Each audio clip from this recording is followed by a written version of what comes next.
lovely freaks, and welcome back to the podcast. I'm your host, Amanda. And I'm Hannah. And if you're new here, hello, welcome. If you like things strange and unusual and true crime, you can go ahead and hit that subscribe or follow button.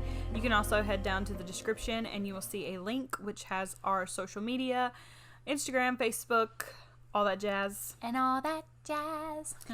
Alrighty, so today we're going to be talking about, we're just going to kind of jump right in because it's a long one. But there's really nothing that I have to go over, I don't think. No, I want to say thank you to everybody who has followed us so far and liked our stuff and listened to our stuff, because we have almost 400 listeners now. Are you serious? Yeah. Did I not tell you that? No. Yeah. We have like 300 and something. But, yeah, we got a lot. And Yay. we also had some people from, well, I told you about France. Yeah. And Australia, of course. We got like a couple more from there. And where was another one? There was another one. What was it? Shoot. Indonesia? Or something like that? I don't know. I can't remember. But got a lot. Got a lot of listeners. So thank you so much to everybody who has listened to us so far. And we're going to do something special for our 20th episode. I don't know what we're going to do yet, so don't ask. But we're going to do something special. Party. Yeah. Maybe we'll like go live one day. Like on Instagram or something. That'd be cool. Alrighty, so yes, today we're going to be talking about Sylvia Likens. So she's the victim in this case.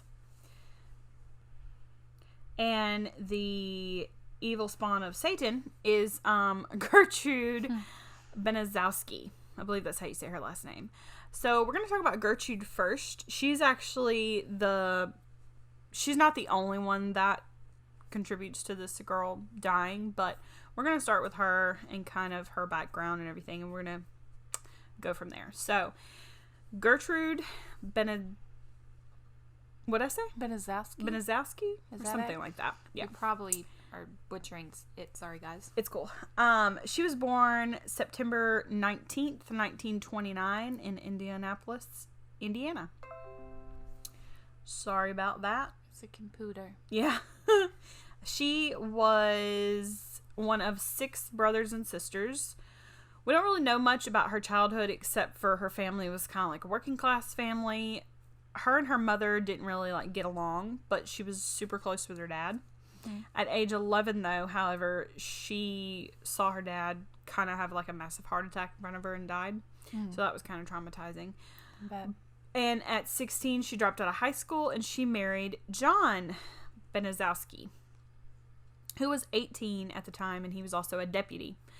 So that's pretty much all we know about her. So we don't really know about her upbringing. I mean, yeah, her mom and her didn't have a great relationship, but I don't know if it was abusive. So she didn't have an abusive relationship? I have no idea. There's not much to look at there. But what she does later, I don't understand how she ends up the way she does later on if she didn't have a fucked up childhood, but whatever. Did she used to like kill innocent animals when she was younger? We don't know. No, you don't know that. No, maybe they just didn't give any information on. I don't know. They had her and John, after they got married, they had 4 kids together. It's said that John had a violent temper and would beat her, quote, and he would say it was because she annoyed me. Wow. Yeah. Asshole. But they stayed together for 10 years, and after 10 years, they finally divorced. She got custody of the kids. After about a year, she met a man named Edward. They married, but apparently he was kind of like a douche because they were only together for like 3 months, and then they got a divorce. He said that he just, like, didn't want her kids around and, like, didn't like them. I knew that they were there when you got married, like, but whatevs. It's not like you can send them to boarding school for the rest of their lives. Yeah. So then old John, the first lover, came back into the picture. They got married again. This time they had 2 more kids, and they stayed together for 7 years before they finally called it quits in 1963. After that, she met a man named Dennis. They moved in together, and he was abusive as well. She suffered a miscarriage because of Kim being so abusive. Gosh. And then they finally had 1 kid together named Dennis Jr. All these abusive guys. Yeah. Shortly after that, Dennis left her, though, like, after the kid was born. Now, obviously all the abuse that she suffered then could attribute to the way that she is later on, because she was 16. But she was 16, so I don't know. Yeah, I don't know if that's really, and also it wasn't not during really her, like a parent guardian yeah, kind of thing. It wasn't during her developmental stages, but I mean, it still could have really messed her up. I have no doubt about that. Not saying that if you're an abused spouse that you're going to turn out like her. Yeah. I'm just saying. I know plenty of abused spouses and they're not like this. So, in all, she had 7 kids. Paula, Stephanie, John, Marie, Shirley, James, and Dennis Jr. Her daughter...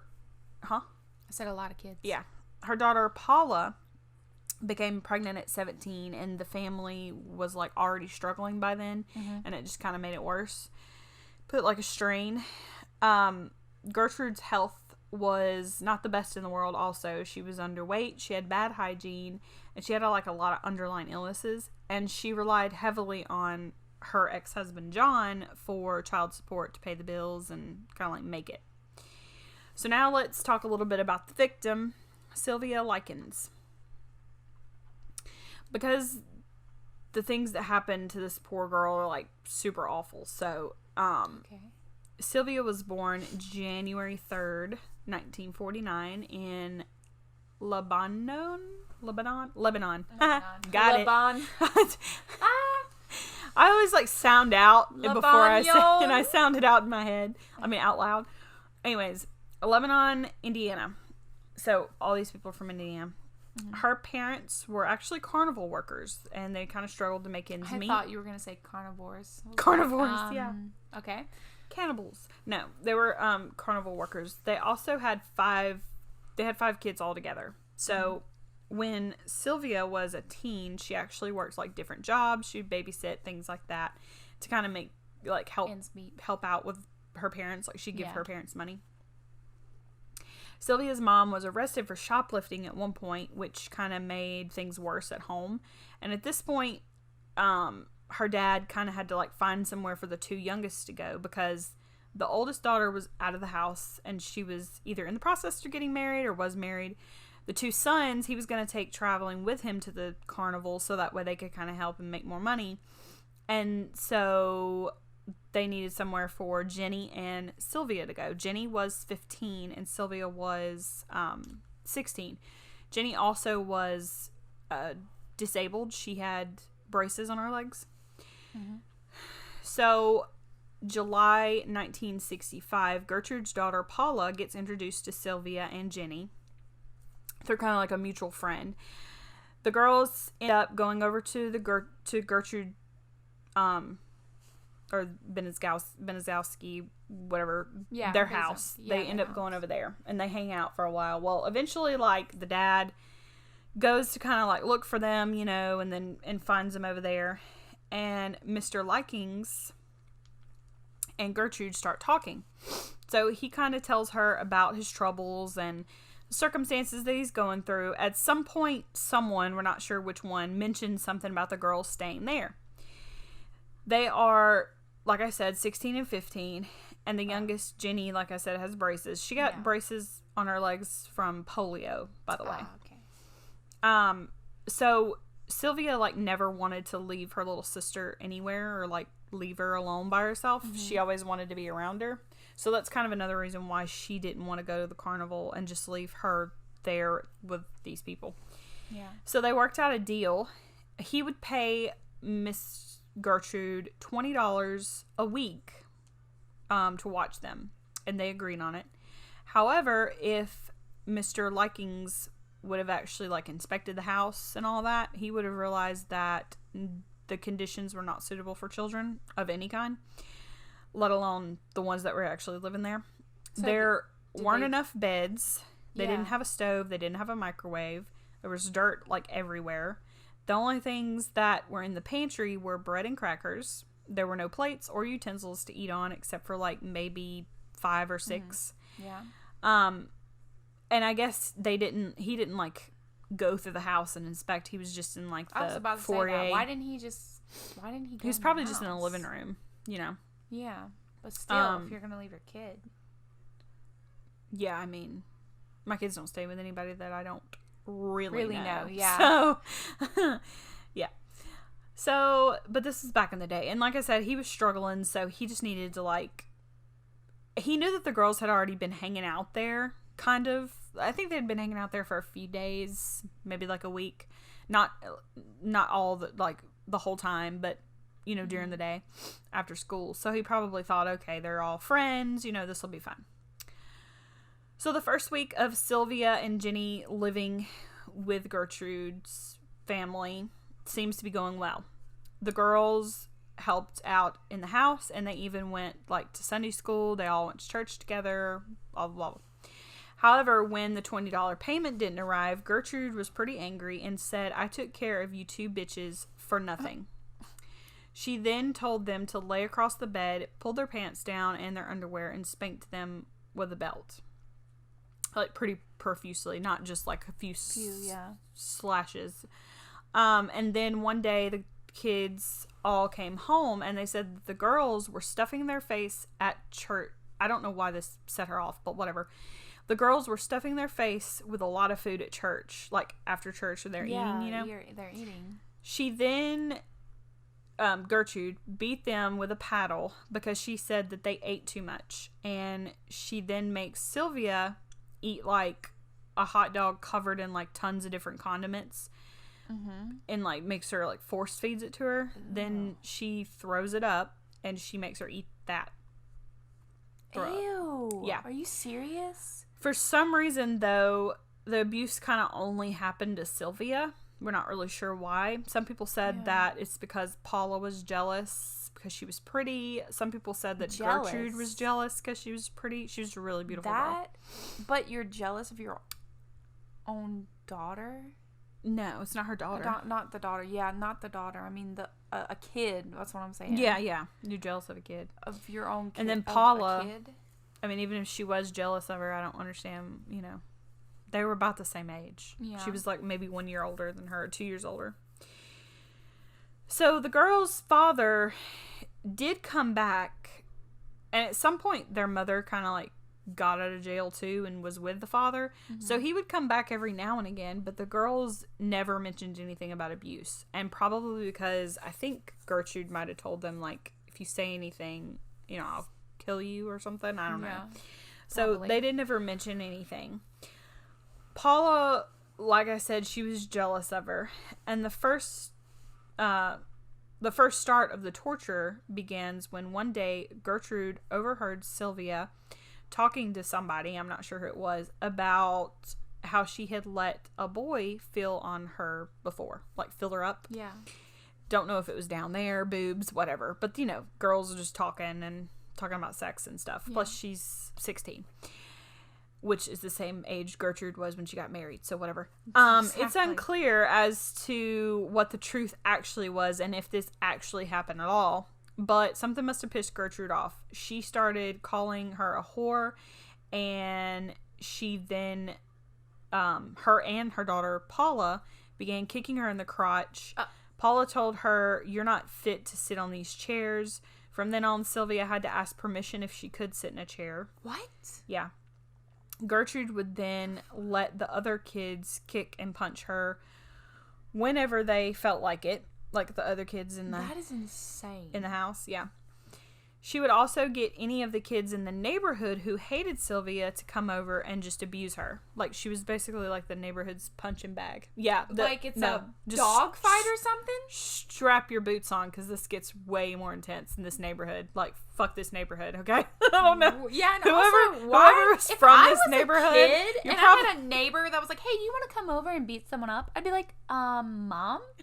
Yeah. What the fuck is going on over there? Like, I would be so upset. Like, yeah, strap on, because this only gets worse from here. So this is not as bad as Junko, but it's like pretty awful. Yeah, up there.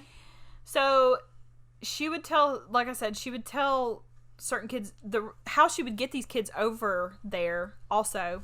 And first of all, this is a grown ass woman doing this. She would tell certain girls that Sylvia was spreading rumors about them and about their moms. Like, their moms were whores or prostitutes, or that Sylvia was calling them whores and prostitutes. I don't think I would believe when the girls got mad, grown woman. she would tell them to come on over and beat her up. Just like beat her up. They wouldn't tie her up or anything, but if you've got like 4 girls jumping you out in the yard, I mean, you can't really do anything to defend yourself. And this girl, did she do anything? Like, did she not tell anyone, or Sylvia? Yeah. We'll get to some of that in a minute. So there was actually a neighbor that moved in like next door, and when the neighbors moved in, they saw that the Benezowski. Yeah. I'll get it in a minute. They saw all the kids, like, you know, about. No. They saw all the kids, like that they had a lot of kids. Yeah. So this family was thinking, oh, okay, well, let's go introduce ourselves to them. We'll have like a barbecue and we'll meet Miss Gertrude and we'll kind of fill her out and see how things are going because we really need a babysitter for our kids. And they thought, okay, well, this woman has a lot of kids, so obviously knows what she's doing. At the barbecue, they did notice that Sylvia was walking around kind of like with her head down, not really talking to anybody, and she had a black eye. Instead of, you know, asking why do you have a black eye? Or nothing happening, and they just think, okay, maybe she got into a fight. Paula told them, yeah, I did that. She then threw hot water in her face. The family didn't report anything. And then another time, the woman came back over one day to borrow some sugar or something, whatever she was doing. She saw Sylvia again. Sylvia had black eyes to the point where one of them was swollen shut, and she had a huge busted lip. Paula, Gertrude's daughter, once again told her, yeah, I did that, and then took her belt off and started beating Sylvia with the belt right in front of this woman. When and the was woman this? didn't report anything to the police. What year was this? 1960s. Oh my God. Why would you not? Yeah. Like, if I saw a kid like that, I would immediately be like, and she just admits it. I'd be like, don't fucking touch that kid again, or we're gonna have a problem. Yeah. There's a lot of stuff in here where the neighbors are just like, we're gonna mind our business. But back in that day, I mean, neighbors really did mind their business a lot to the point where it was like, okay, this is stupid. But that's ridiculous, especially if she sees like swollen eyes and everything. That's ridiculous. It's pretty bad. It kind of reminds me of that Gabriel. I can't think of his last name right now, but it's that little boy, the little Mexican boy. Oh, that case. We're gonna have to do that one day. But you want to talk about pissed? It pisses me off so bad. Yeah, because there's so many people that just ignore it. Mm-hmm. And I can't do that. Like, if I saw a child walking down the street right now and they had a black eye, I'd be like, all right, we'll come inside. Yeah. Promise I won't, diddle you or nothing. I'm not a rapist or a psycho. I just need you to come in and we're going to call the police. Now, who is it? Who did this to you? Yeah. Because, children being abused at any age pisses me off hard. Yeah. After, the woman came over and all that, this is when the abuse kind of started escalating even worse. So one day Sylvia told Gertrude that she needed a sweatsuit, for gym class. Not really sure what a sweatsuit is. Mm-hmm. But she needed it for gym class. Of course, she told her no because we don't have enough money, blah, blah, blah. Which I'm like, you're getting paid $20 a week. You don't have enough money for me to swim a sweatsuit? Okay. Sylvia then decided to take one from school because she really needed it. No, I think the one that she took nobody was really using, but she just she did steal it, but she kind of thought it wasn't anybody's. Kind of desperate at this point. Yeah, and it was something like she was going to get like a bad grade if she didn't have one. Yeah. Gertrude saw she saw the suit and she started questioning Sylvia about it, to which she finally gave in and told her how she got it and where she got it from. She accused her of being a thief and a prostitute. That was her big thing the entire time. For some reason, she's a prostitute. We don't know why, but she's a prostitute. Wow. Yeah. Even though she's literally 16 and probably hasn't slept with anyone. No. So she decided to burn her fingertips with cigarettes, and she also let the other people in the house that smoked cigarettes do the same thing. One day, the sisters decided to collect cans to get money for food, because, there wasn't anything to eat in the house, so they went around collecting cans. They would also do this to, get candy and stuff. When they returned home with the money, Gertrude accused the girls of being prostitutes again. She told Sylvia, this part's pretty bad, full disclaimer. She told Sylvia to strip naked in front of the boys that were in the living room, and this was neighborhood boys that were in the living room. She then told her if she didn't, she was going to beat Jenny, which obviously she was not wanting her to do that. Yeah. So in front of the neighborhood boys and in front of her son, she made Sylvia masturbate with a Coke bottle. She would also make Sylvia eat out of the trash. Like, at this point, this is when she would make her eat out of the trash when she was hungry. And so, yeah, she did that. Holy shit. Mm-hmm. I can't believe these neighborhood boys didn't say anything. Yeah, they just sat there and watched it. And a lot of them were in on all this that we're going to get to. And they also went to jail. How? Like, just a lot of people go to jail. I don't understand. So Gertrude decided that Sylvia was not fit to live with humans. That's what she said. So at this point, this is when she started sending her to the basement to live. I think she was also kind of wetting the bed, and she was doing this because they were constantly abusing like beating her, kicking her in her, The first sign of abuse is someone, well, the second or third, I can't remember, is someone wetting their bed. Yeah. Well, also that, like the Junko case, they were kicking her a lot in the stomach and stuff, so, and beating her up, so she couldn't hold it. So where was I? Oh, living in the basement. Yeah, so and she started wetting the bed. She also wasn't allowed to go to school anymore. I don't know how she pulled that one off, like getting her not to go to school, but whatever. Jenny was so scared to tell anyone what was going on, but Jenny was still going to school. Gertrude would tell them, like I said before, she'd tell them often, I'll kill you if you tell anybody what's going on. While she was down in the basement, Sylvia only got treated worse. She was naked all of the time. The kids would get, the neighborhood kids, Gertrude and her kids decided this, so it wasn't just the kids decided this. They would pay the neighborhood kids a nickel. No. The neighborhood kids could pay a nickel to come gawk and look at Sylvia naked and also push her down the stairs if they wanted to.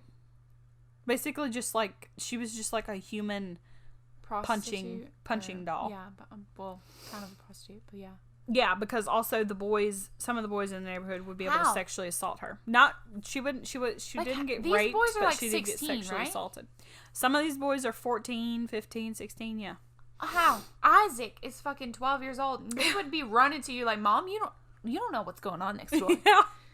Like, what? Yeah. They have no excuse. I don't care if these kids... Nah, you have no excuse. You are old enough at this point. Yeah.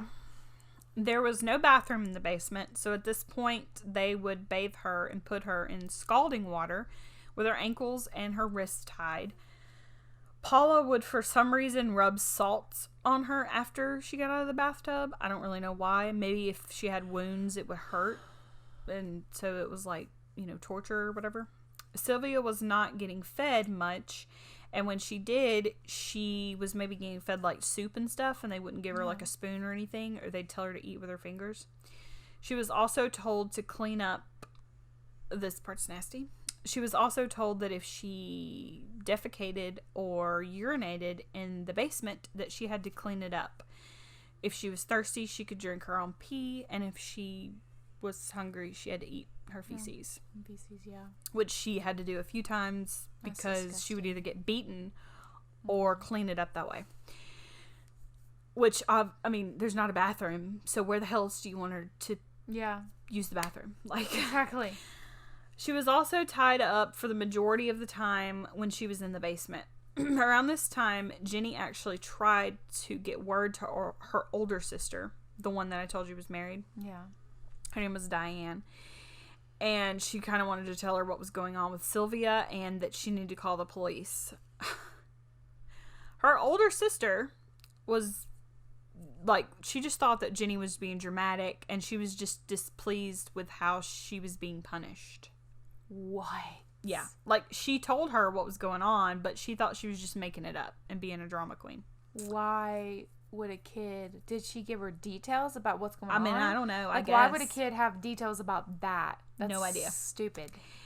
There was also a 12-year-old named Judy Duncan around this time that knew what was going on and saw Sylvia. She went home and told her mom. And her mother said, quote, No, I'm sorry. Not her mother. She told her mother, quote, they were beating and kicking Sylvia. Her mother then told her, quote, oh, sometimes things like that happen. Some people get punished. That's just how somebody gets punished. Yeah. Are these people insane? I don't know. Is it just like a common thing in the neighborhood to just do that? I don't know. I'm sorry, but I wasn't kicked and beaten when I was going to get punished. I don't know. Now, whether or not that girl is being truthful, like maybe she just came out and told the newspaper that afterwards because she just wanted to get some fame. Yeah. I don't know. But if she did, like her mom, if she didn't and I was the mom, I'd be like, you didn't tell me that shit. Exactly. I would have called the police. So luckily, Diana, finally, the older sister, she finally did decide to she came to her senses and she decided to visit the girls. When she got there, Gertrude told her that their father instructed her to not let Diana see the girls. She told her that she needed to leave her property or she was going to call the police, which at that point I would have been like, yeah, go ahead, call them. But she didn't. Diana hid in the bushes, though, off the property a little bit. Mm-hmm. And when Jenny came out, she approached her and Jenny said, I'm not supposed to talk, quote, I'm not supposed to talk to you or be seen talking to you. And then she just ran away, end quote, then she ran away. Diana then contacted social services, which is good. When they showed up, though, Gertrude told them that she kicked her out because she was unclean and a prostitute. She wasn't living there anymore. They wanted to talk to Jenny. So before they talked to Jenny, I don't know if this was as she was walking to the door or whatever. Yeah. She told Jenny, she said, if you do not tell them that she ran away, you'll be down in the basement with her. Which I would have been like, bitch, you're going to be in jail. So, exactly. Guess what she's doing? She's in the basement. Yeah. So Jenny told them exactly what Gertrude, which I can understand. She was super scared. Yeah, she was probably thinking that they wouldn't believe her or something. Especially if my own sister didn't just believe me. So, yeah, she told them everything, and the house, the person just left without inspecting the house, without, God, making sure always do your job. Always just do the most. I wouldn't care if I was rude. I'd be like, okay, cool. Well, I'm going to go downstairs. I'm just going to look around, okay? Which brings me back to the Gabriel case. I mean, that case, y'all don't understand. Especially, I'm not saying that the teacher in that case was wrong. She did her job. If y'all don't know what we're talking about, we're going to get there one day. But she did the best she could. She did her job. But I would have been the one that would have went to prison for taking kidnapping. Because I would have snatched that kid, and we would have went to my house or somewhere, and then I would have called the police and been like, he ain't going home till y'all figure out what's going on because he's got too many bruises on him. I don't know what to tell you. Same thing if I was a social worker. I couldn't do that job. Yeah, me neither. I'd be stealing kids and be like, all right, somebody better do something. Yeah. So, okay. So now we get to Sylvia's final days, unfortunately. October 21st, Gertrude told some of the kids to bring her up from the basement. She told Sylvia that she could finally sleep in a bed as long as she didn't wet the bed. Apparently, like I said, due to all the kicking and everything, she couldn't go long periods of time without wetting herself or her bed. So at night, messed up her bladder. Her bladder. So at night, obviously, it was really hard for her to hold it. The next morning, Gertrude noticed that Sylvia did in fact wet the bed.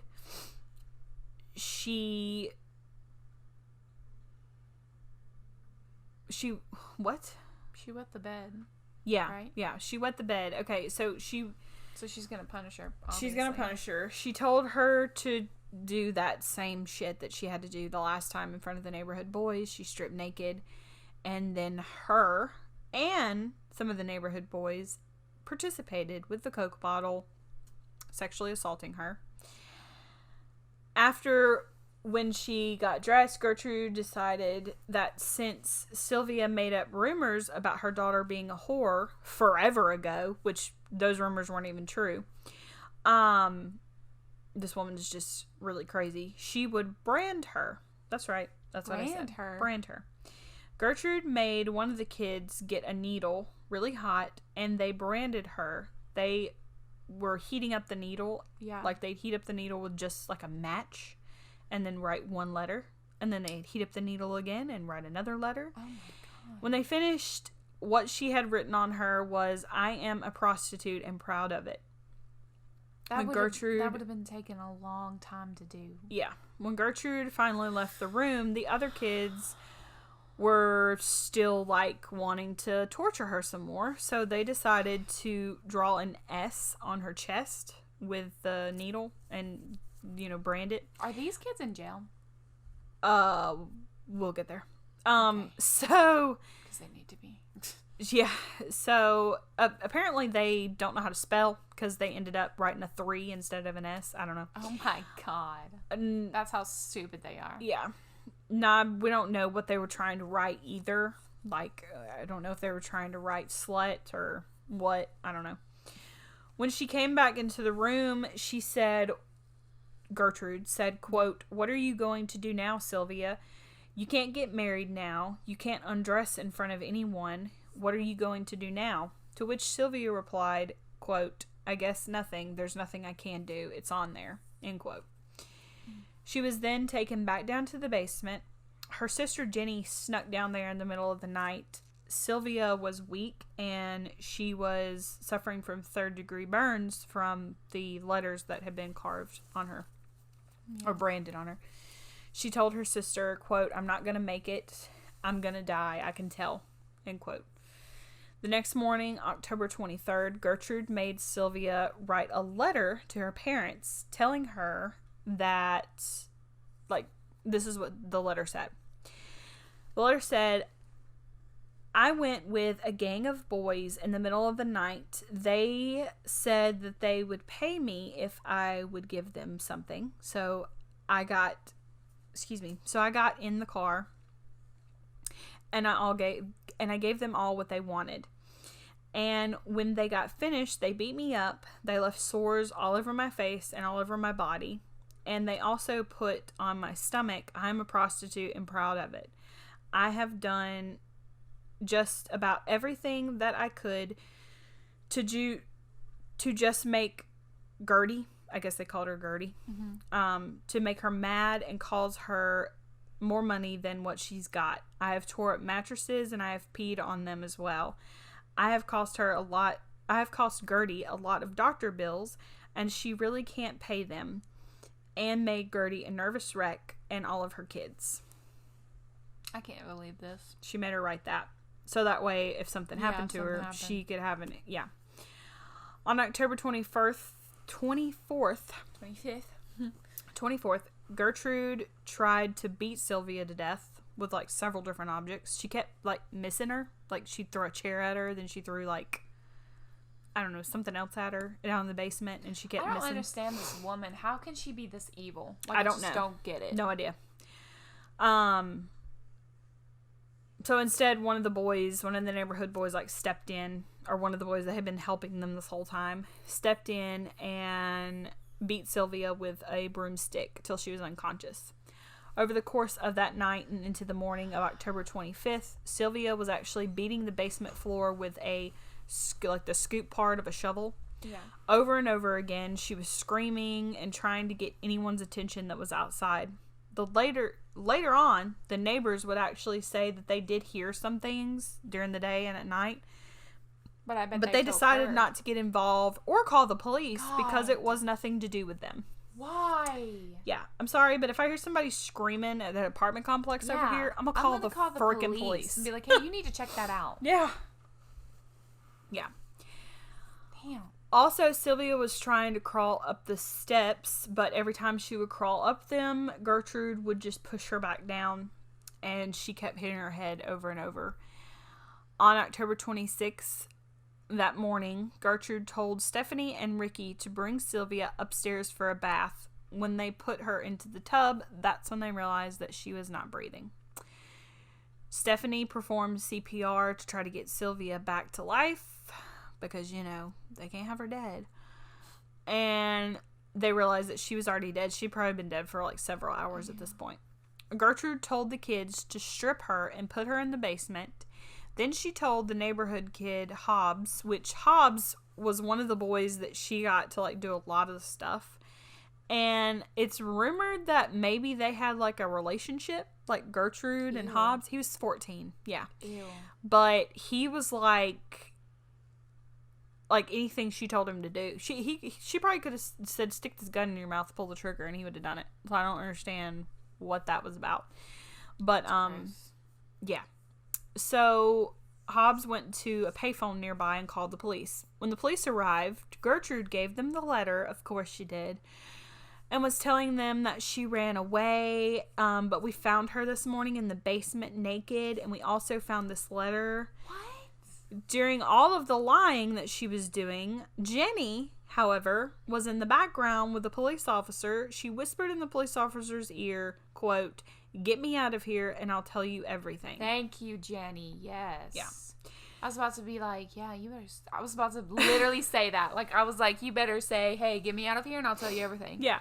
So, after taking Jenny's statement and the condition of Sylvia's body once they got into the basement and realized what was going on, officers arrested Gertrude, Paula, Stephanie, John, Hobbs, and Harbord, whatever, plus some neighborhood kids, Mike Monroe, Randy Lapierre, Duke, and Cisco.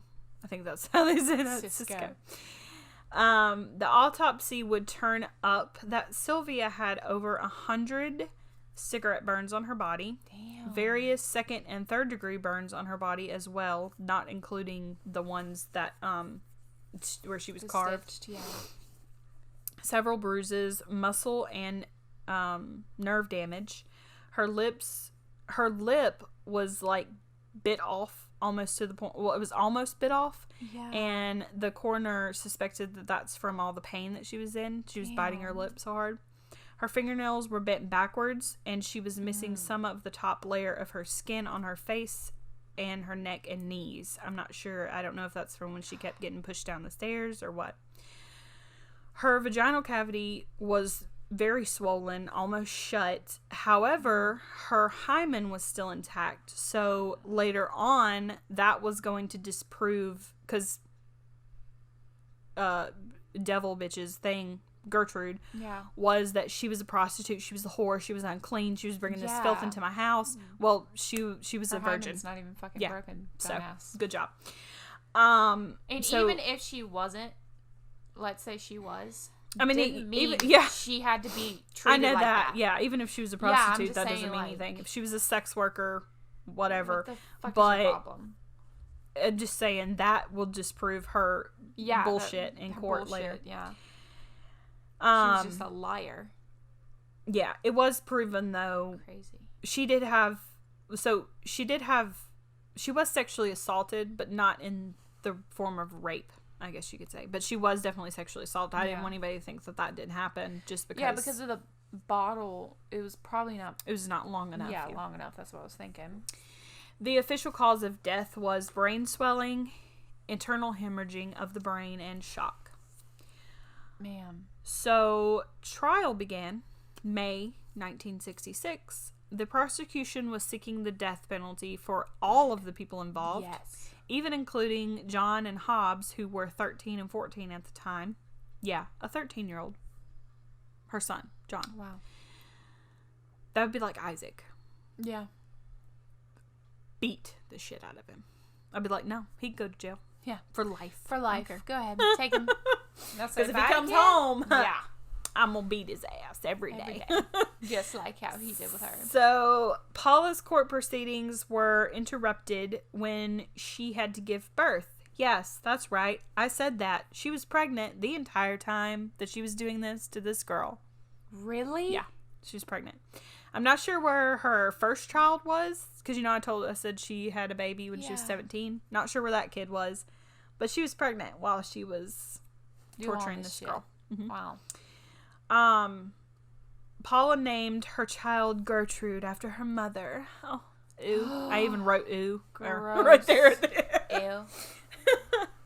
The whole trial was a shit show because all the kids were like blaming it on the mom, and the mom was blaming it on the kids. She was actually saying that she wasn't even present for any of it. It was the kids doing all of it. Sorry, Speedy, but if the kids were doing all that and you knew about it, you would do something about it, you dumbass. Yeah, and you need to go to jail if you didn't do anything about it. Same case like with Junko. We didn't have a clue that they were up there doing that. Yeah. Okay, yeah, sure. Well, then you obviously don't know anything about your kids. Like, my kid... No. I know everything goes on in Isaac's room. Exactly. And you can hear everything that's going on. Yeah. I think you would hear even if he was upstairs, I'd knock on his door and go in every now and again. Yeah. I think you would hear a girl screaming or something going on, or you would walk in and she'd be there and you're just like, who is she? Yeah. She's a little bloody and beat it, but that's fine. Marie, her daughter, yeah, she was one of the ones that decided to finally come clean after lying on the stand. So she lied on the stand, but then at one point something happened. The prosecutor was really drilling her, and she just let it go. Before she did, she said, quote, "God help me." And then she began to admit the whole truth. To everyone's shock, Gertrude did not receive the death penalty, though. Instead, she was found guilty of first-degree murder, and she did receive a life sentence without the possibility of parole. Paula was convicted of second-degree murder, and this hoe bag only received 3 years before she was paroled. Yeah, that's right.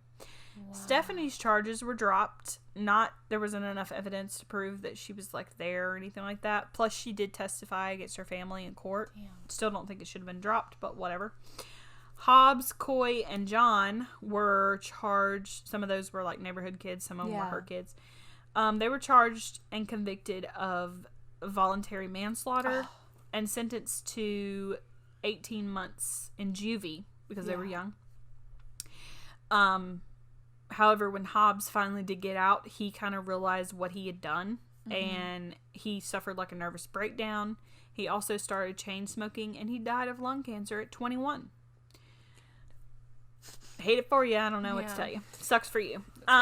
Gertrude, during her time in prison, was a model prisoner. She was nicknamed Mom. Oh, God. Ooh. And then she wanted to get a new trial. So she was granted one. Oh, no. And this time she was sentenced to 18 years to life. But she did have the possibility of parole. So after 18 years of serving, she decided that she would go to her parole board, and people were pissed about this. Jenny and her family appeared on several different TV spots speaking out against this evil piece of crap. They had over 4,500 signatures from the citizens of Indiana demanding that Gertrude stay locked up. Good. Unfortunately... Are you serious? Yeah. She was granted parole, and during her trial, she said, I quote, "I'm not sure what role I had in it because I was on drugs. I never really knew her," talking about Sylvia. "I take full responsibility, though, for whatever happened to Sylvia." After being released from prison December 4th, 1985, Gertrude changed her name and she moved to Iowa. She got lung cancer in 1999 and died. Good. Not much is known about what happened to the other kids nowadays, but some of them have died. Some of them were in and out of jail. I can't believe those kids that were there didn't have some kind of consequences. Like they probably grew up. Yeah, they probably grew up either raping other people because they're just like, I'm used to it. Yeah. Because these were young. I mean, they were young. Yeah. It's not like they're like, oh, I can get away with it. I've done it before. Yeah. Because that's exactly how they're going to think. That's how the Junko people thought. Yeah. Some of the other kids changed their names, obviously. Yeah. Paula, she changed her name, and she became a school teacher in Iowa. Luckily, though, the district did a search, and like during their search, they found out that she, you know, what her past was, and they ended up firing her. Good. Thank God. John, however, claims he should have had a harder sentence, but claims that he's reformed and he's now a minister. I mean, wow. There are ministers that, you know, used to be gang members and stuff, so maybe. Yeah. Hopefully he's reformed and changed. Jenny, Sylvia's sister, she was married and she had kids. It's still really hard on her, though. I can't imagine living through that. In 2001, a memorial was put in place for Sylvia, like a headstone, kind of. And it was in Indiana. There was also a movie made about this. I think it's called An American Crime, and it was in 2007. It got like a 30% on Rotten Tomato, but they had some really good actors and actresses in it. Even the girl from Juno, what's her name? Shoot, I can't think of her name right now. But it had really good, oh my gosh, what's his name? Yeah. Franco, James Franco. James Franco. He was in it. I didn't watch it though, but I might. Yeah, they got some good. They got Evan Peters in it. Yeah, but I think he's like he's young, pretty young.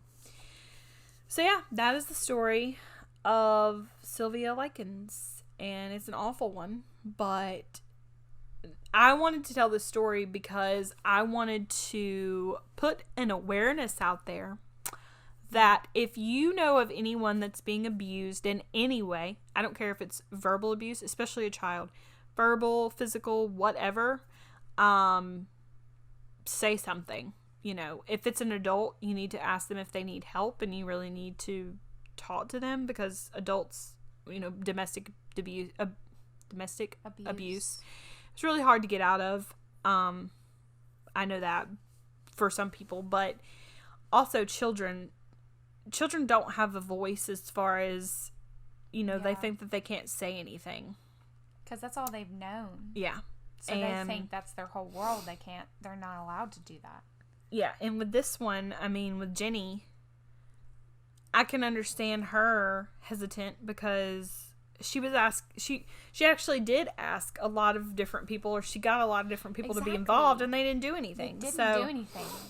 I don't know if she's like an advocate for social work and child abuse and stuff, but whatever. That's Sylvia. Yeah. And that's the spawn of Satan. She's ugly. Yeah, she looks like a witch. A skeleton.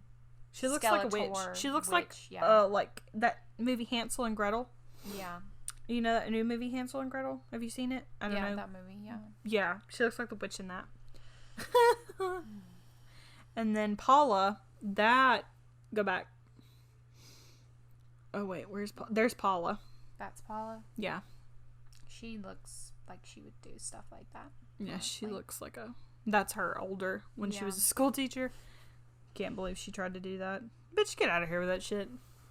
You can fuck right off. Excuse my language, but this case is so bad. Child abuse gets me heated. Honestly, I can't. And I saw the pictures of what they wrote. I'm a prostitute and proud of it. Yeah. And the S or the 3 or whatever. I don't know. How can you do that to even another human being? I just don't understand the situation of the neighborhood. Like, where the fuck were they living? Were they living, like... I thought they were living in trailer The hills have eyes? Yeah. Like, what are we doing? I don't understand. No, even a trailer... They wouldn't... A trailer park wouldn't do that. No, I don't have anything against people that live in trailers. Hell, I've lived in a trailer my whole life. Like, people that were just fucking high. Like, there was a whole you mean like thing. crackheads? Yeah, crackheads everywhere, and they were just high. They didn't know what they were talking about or something like that. Not like that. No. Nope. No, we don't have anything against trailers. We've literally lived in a trailer our whole life. Literally lived in a trailer. She meant to say, I know what you meant. You meant like crack addicts, people like crackheads. Who are just drugged up. Yeah. And they're just like, I don't know, man. Yeah. I don't know. I mean, yeah, I was thinking, I was like, all these people, and even not to, just not even to report it. Like the girl who came and told her mom what was going on. Like, just make a phone call to the police and be like, hey, It's not that hard and be like, hey, I think something's going on. But Just go really, check it. like, honest to God, back then, people just did not get involved in other people's situations. Yeah. I mean, they really Which didn't. was If you think weird. about, like, our granny, Yeah. you know that she doesn't really like to get involved in other people's, like, stuff. Yeah. So she, like, and that's just how it was back then, man. But, like, it's weird because they would In the city areas. Now, in the country, like, my grandmama... Yeah, southern... And they know all of our everybody's family business. that's listening to this, they'll know. Grandmama, I mean, you know, in the South and in the country, everybody knows everybody's business. Yeah. But in the city area, nobody really, like, got in anybody's business.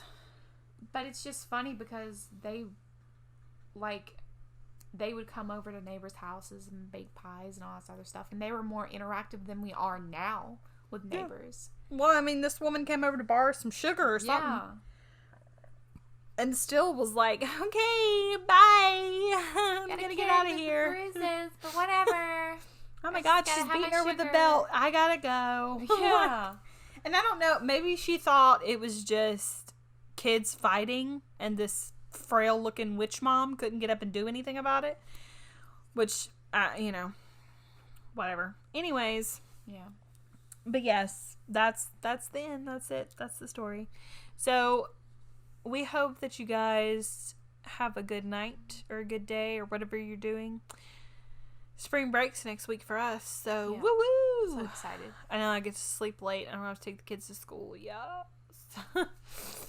Alright, so anyways, go ahead and give us a like. Oh, also, if you are listening to us on Apple Podcast, go ahead and give us a review or click them little stars. If you don't like us, you can just give us a 1 star, you know, but I hope you don't. I hope you give us a 5. Yeah, I hope you like us. So yeah, go ahead and give us a review because that helps us kind of know also like what we need to work on, if anything. Yeah, because we don't know until you tell us. Yeah. So I think that's it. Do we have anything else we want to talk about? I feel like there was something we were supposed to say and I don't remember what it was. Next case we're doing, or no, we're off next week. Are we off next week? Oh, Tuesday. We won't have a case Tuesday, but we'll have one next Friday. Okay. Maybe unless I get a wild hair and I want to do one Tuesday, but I don't know. Hopefully you guys liked the Tuesday instead of Wednesday because we're kind of trying to split it up a little bit. So, all right. Well, anyways, we will see you guys next time. Like I said, go review for us. Thank you. All right. Talk to you guys. See you guys later. Bye.